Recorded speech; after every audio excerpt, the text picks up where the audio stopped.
John Wick 3, Parabellum. Let's talk about it.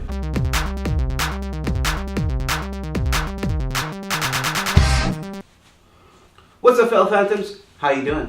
What's going on in your neck of the woods, whatever. So today we're going to be talking about John Wick 3, Parabellum. So this is the third film in this franchise. John Wick 3, Parabellum picks up right after that movie. I don't want to give too much away, but essentially picks up right after. He's running away just after getting excommunicated. He has an hour to get some things done, and from then it's just non-stop action. There are a few more world building. They do double down on the world building of the assassins, this high table, and the world of assassins, and the means of communication, and the contracts, and the currency, and stuff like that. So they do double down on that. So if you didn't like that in the second one, I don't know that you'll like it here, because there is more of that. But they also do give a lot of backstory, and not backstory, they do a little more fleshing out of the John Wick character. They give a glimpse of his past, because he does go to some place that kind of shows you, not the way that he is, but how he came to be. At one point they're in Morocco, which is when you see Halle Berry. She's this character that has like these trained dogs. She ends up helping him at some point. The visuals are pretty amazing. In my opinion, if you look at 1, 2, and 3, this is definitely going to be the best of the visuals. The visuals and the color palette that they use on most of this movie is at night, so a lot of the lights mixed with the darkness, and just it looks very good. Story-wise, I think that if you haven't seen the first 2 movies, you can come into this and still enjoy it, but you definitely need to at least see, I would say, in my opinion, you need to see the first 2 in order to fully appreciate the plot of this movie. If you're just going in to see a non-stop action movie with a little bit of comedy sprinkled throughout, you'll still enjoy this. It's not like you won't understand action. I mean, action is action.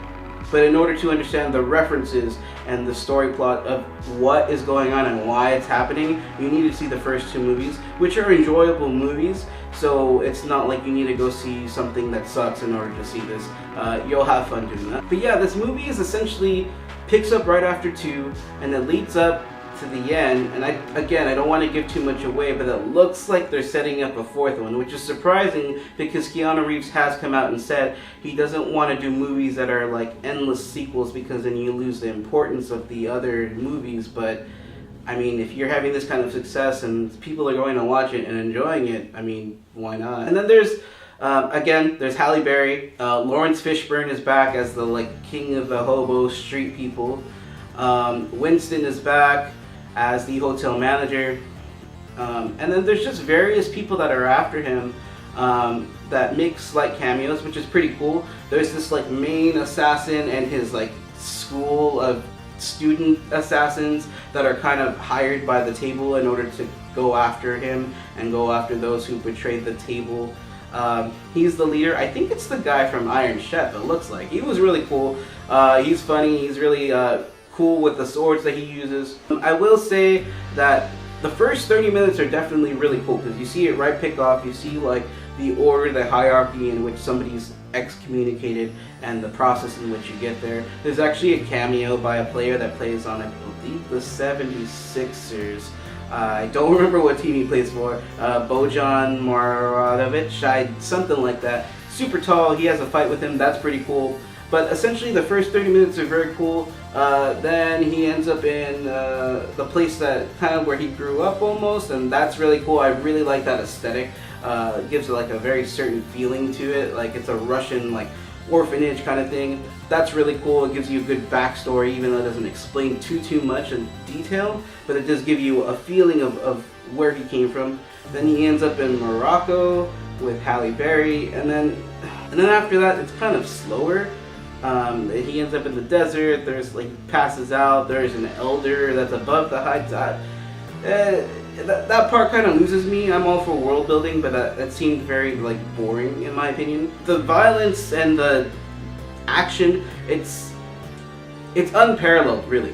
There's not a lot of movies that can pull off this that can pull this off.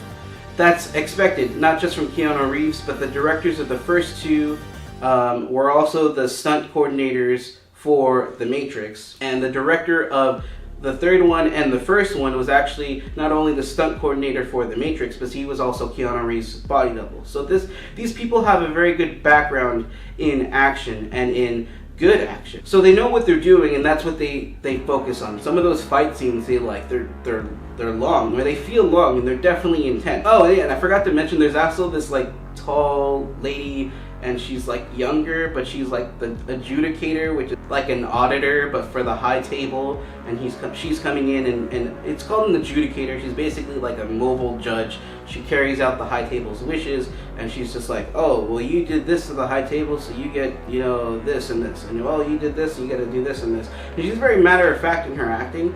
And at first I was kind of thrown off by it, because it's very, hello, this is the high table. Yes, you've betrayed us. And it's kind of like that, but coming obviously from a woman's mouth. And at first it was kind of weird, but then eventually, like, it kind of works. So I thought that was pretty cool. This movie's not perfect. There are spots in this movie that are a little slow. A little bit of the world building, that was a little too much as well. But the references and the action and the comedy that's unexpectedly thrown out. There was comedy thrown out in the first one and even in the second one. But these are moments I feel like you didn't see it coming, so I thought that was very cool. I would say, in my personal opinion, that this is better than the second one, but not better than the first one, but it's almost there. So this is a very good movie in my opinion. And I don't know how that fourth one will be. Again, sometimes you get tired of the sequels and the endless sequels, but I haven't really got tired of it yet. Anyways, FellowPhantoms, have you seen it? Are you going to see it? In my personal opinion, I think you should. I'm going to give this movie an A-. Now, it's not perfect, but the cinematography, the action scenes, the comedy sprinkled throughout, Keanu Reeves, the director having stunt background, everybody in this movie knows what they're doing. A-, I appreciate it. I'm hopefully looking forward to something in the fourth one that doesn't take us too far, because again, some of the world building in this, it dropped the ball in my opinion. I feel like it was just like, that was not necessary. Thank you guys for stopping by. If you're not already subscribed, go ahead and hit the subscribe button down below. Hit the bell so you know every time I'm coming out with new movie reviews. And I I appreciate you guys stopping by. Thank you very much. And I'll see you guys in the next one. Alright. See you later.